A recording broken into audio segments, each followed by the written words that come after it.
Bueno, como todos los martes, con usted y con nosotros, la embajadora eminente Marta Bárcena. Hoy, el cierre de este 2023, que plantea una de las muchas variables. En cuestión humanitaria, todo indica que estamos ante la noche más larga. Bueno, querida embajadora, con enorme gusto te saludo. ¿Cómo has estado?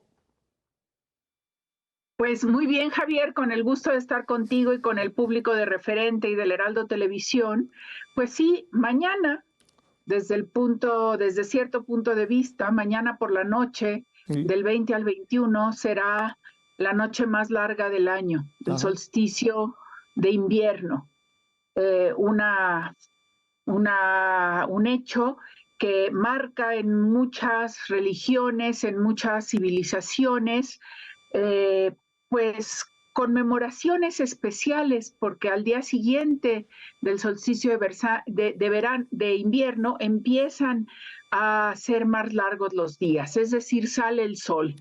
Y este 2023, Javier, pues yo creo que ha sido una noche muy larga desde el punto de vista humanitario, porque imagínate qué estarán sintiendo los niños y las niñas en Gaza ante los bombardeos, la oscuridad, el hambre.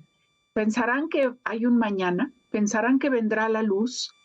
¿Qué habrán sentido los rehenes de Hamas, los que siguen bajo el control de Hamas, los que murieron por el ataque de las propias fuerzas israelíes? ¿Qué sentirán los padres, las madres de los jóvenes masacrados en Salvatierra hace 2 días? ¿Qué sentirán los soldados rusos, los soldados ucranianos en el frente de guerra? Creo que para ellos la noche se les hace interminable. Uh-huh. Y efectivamente, pues todos los datos de las organizaciones especializadas en estudiar el desarrollo de la violencia, que hace un par de años habían festejado que cada vez había menos muertos, que cada vez había menos violencia en el mundo, y lo que vimos a fines del 2022 y este 2023 ha sido un incremento exponencial de la violencia, de los conflictos internos, como vimos en Etiopía, en donde más de 100,000 muertos, un país que le había costado mucho trabajo evitar la guerra civil, que las guerras civiles en Etiopía llevaron a hambrunas sin precedentes y que por lo tanto se habían evitado llegar a esas confrontaciones, y el año pasado, este año que cierra, las vimos. Estamos con los conflictos interestatales, como la invasión de Rusia a Ucrania. Estamos con conflictos internos, pero en donde intervienen una serie de actores internacionales, como es el caso de Yemen y los Hutis, apoyados por Irán, mientras que el gobierno de Yemen apoyado por Arabia Saudita. Tenemos el caso de Siria, en donde están interviniendo Turquía, Rusia, Irán, estos que les llaman conflictos intraestatales con dimensión externa, y en todos ellos los muertos se acumulan. En este año, la Federación Rusa y Estados Unidos dijeron que ya no renovarán el llamado START 2, que es el tratado que controla y reduce los armamentos estratégicos nucleares. La OTAN, después del anuncio de Rusia de que ya no cumpliría con las obligaciones del Tratado de Armas Convencionales en Europa, la OTAN anunció su suspensión. Es decir, esto lleva a una nueva carrera armamentista en Europa. Los presupuestos militares parecen estancados, pero en realidad están creciendo. Entonces, Javier, entramos a un año muy difícil, 2024, en donde habrá elecciones en 70 países, en las que participarán 4.200 millones de personas, es decir, la mitad de la población mundial, en un ambiente de tensión y violencia, en un ambiente de cada vez mayor inseguridad, porque parecen estarse abandonando todas las restricciones a la acumulación de armas nucleares, a la acumulación de armas convencionales, en donde tanto en el frente ucraniano como en Gaza se han utilizado armas que están específicamente prohibidas por convenciones internacionales por ser particularmente crueles.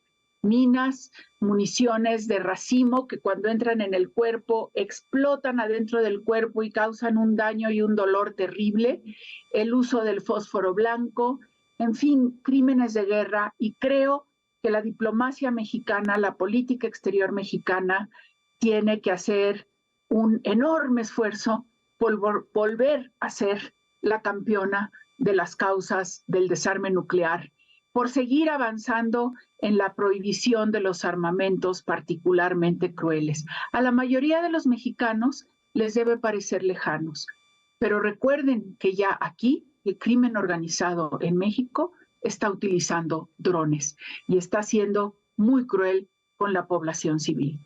La prohibición de todas estas armas, el rechazo a la violencia, la búsqueda de una cultura de paz debe ser prioridad interna e internacional, creo, Javier. Oye, Marta, para cerrar, quizá también el gran dilema en el que estamos metidos es que no hay quien dirige el tránsito, ¿no? No tenemos como, sí, como que haya instituciones, estoy pensando en la ONU, suficientemente fuertes, porque la ONU, bueno, lo has platicado aquí en varias ocasiones, pues necesita un giro de 180 grados.